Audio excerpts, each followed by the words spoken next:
I'm just a girl who likes reading romance, fantasy romance, paranormal romance, any kind of genre of romance in general. And I also happen to have cerebral palsy, and it would mean the world to me if you would subscribe to my channel. Happy Monday! I post new videos every Monday, Wednesday, and Friday. And today's video is going to be my October end of the month wrap up. I'm going to talk about all the books that I read in the second half of October. I read a total of 14 books. As always, I'll leave my mid-month wrap-up down below in the description. I did a 5 recent reads video of what I think about the new releases. So the first couple books, I'm just going to go by fairly quickly because I did videos on them. Chase Our Forever by Kat Singleton. It is the last book in her Sun Mountain trilogy, and I gave that book 4 stars. Sunlight by Devaney Perry. I also gave that book 4 stars. Only With You by E. Salvador. I give that book 5 stars. The Striker by Anna Wong, and I give that book 5 stars. Finding Haze by Laura Pavlov, 4 stars. Reluctantly You. It's an romance. That book, 4 stars. Cross Sticks, another romance, and it's the romance between a hockey player and a lacrosse player. And they meet one day and they're really attracted to each other, but they both have hang-ups. Like the hockey player, every time he gets involved in a relationship, they break up with him saying that he's not good enough. They always use him for his money, and his last boyfriend cheated on him. The lacrosse player, he was in love with his best friend, but he never confessed his feelings, and he was too late. His best friend ended up being in love with someone else. Get into a relationship, but they both say they don't want anything serious, but the more they spend time together, romantic feelings get involved, and I give this book 4 stars. From Here to Eternity by A.L. Jackson. River, who owns a tattoo shop by day, but at night he helps women get away from abusive relationships. He gives them a new identity along with his best friend. Day, Charlie goes into his tattoo shop wanting a tattoo. So River and Charlie, there was a spark there, but she left after the River gave her the tattoo. But they meet again when River takes his son to the local doctor's office because he got injured. And the doctor's nurse there is Charlie. River knows Charlie is hiding something, and he should stay away from her, but he can't help but be drawn to her and want to protect her. And Charlie is trying her best to stay away from River because she's running from something, but she can't help being pulled to River either. And not only that, Charlie feels a pull to River's son, and Charlie has to decide whether to trust River from what she's running from and confront her past. And it was so good. I did not guess the twist at the end, it made me teary-eyed. So I gave that book 5 stars. Speak by Ruby Darling. It's a YA romance. We follow this girl who's in college, and she is a survivor of a murder. People were trying to kill her, but she survived. But when she survives, she does not speak. She can't speak of the incident. She doesn't remember what happened when she survived the murder attack. And 3 years later, she's in, like, the psychiatric ward.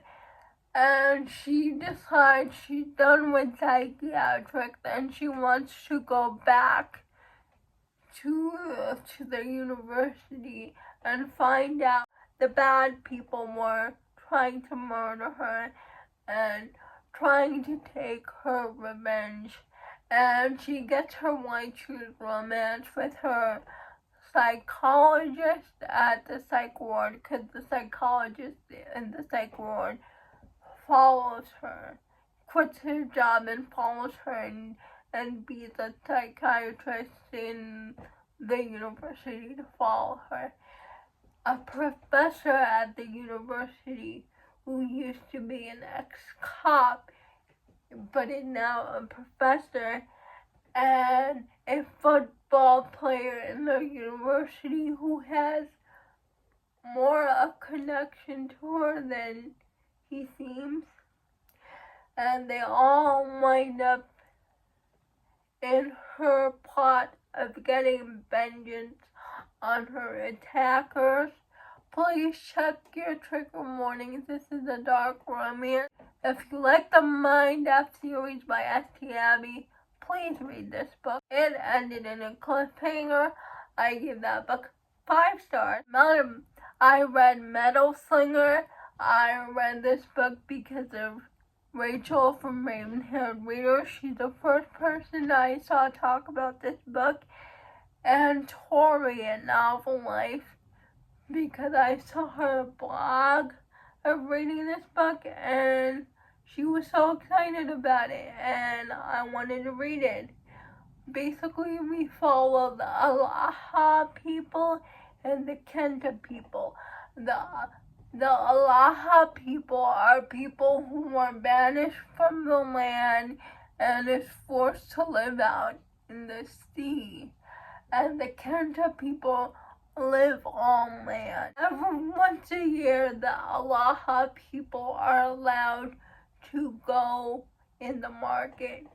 And the heroine Bryn is accused of stealing something from one of the Kenta people, and the tensions between the Alaha and Kenta people break. They're on the brink of war. That book 5 stars. Next, I read Never Keep by Susan Peckham and Caroline Valenti by the Twisted Sisters, and I also read this because of Rachel. And we're following 2 people, Vesper. I think the other one girl's name is Esther. Is a Fae, part of the Fire Clan, and who was shunned by her clan, and Vesper is part of the Winged Fae. And we begin this book for the first 100 pages in a war with Esther and her mom and on one side, and Vesper on the other side. Now, they never meet in this war, but this war is going on. Fair heroine, they both get accepted to never keep and get entangled in this mystery. I gave this book 4 stars but I keep thinking about the ending, so I'm gonna change it to 5. Nobody writes a twist ending quite like the Twisted Sisters. I'm still thinking about that ending. Jade City, and I can't really explain this book, but because I really don't know how. But basically, we're following kind of like the Chinese mafia, and they have jade powers, and their jade powers like are embedded into their skin, and there's like a power struggle, and we're following this one family name. I forgot their family name, but this family consists of Lan, Hilo, Shay, and another one who is in college in the academy. And Shay is the girl who went away from town, who took off her jade, but she comes back into town and back into the family and has to take up her jade for reasons. And there's a power struggle with the mountain people. They're fighting over Jade. If you want a better explanation, please go watch Crystal at Crystal's Bookish Life and Jen from the Book Refuge. They explain this book way better than I do. The Wingman is a friends to lovers romance. The heroine just got out of an 8-year relationship, and she moved into her best friend wants her best friend to teach her how to be a player, and the best friend is a hockey player. Through these player lessons, the famous hockey player finally confesses his true feelings for his best friend, and I give this book 5 stars. I read 15 books. I read, wow, the 4th book in Rebecca Jen Shack's hockey series, and this is a romance between a hockey player and a nurse, and they get the romance when the hockey player is injured and the nurse treats him for his injury, and I give that book 4 stars. Fake Empire by C.W. Farnsworth. And it's a marriage between 2 billionaires. The hero and the heroine are both the billionaires. And we follow Crew and Scarlett. And they agree to this arranged marriage. It's strictly a business relationship, that there is no feelings involved, no romantic feelings. But of course, when they do get married or are in each other's forced proximity, you just can't help but develop romantic feelings. And I gave that book 4 stars. Those are all the books that I read in the second half of August. Please let me know if you have read any of these books. I would love to know. All these books are on Kindle Unlimited. Please like, comment, and subscribe to my channel. That would mean the world to me. And I'll see ya Wednesday. Bye.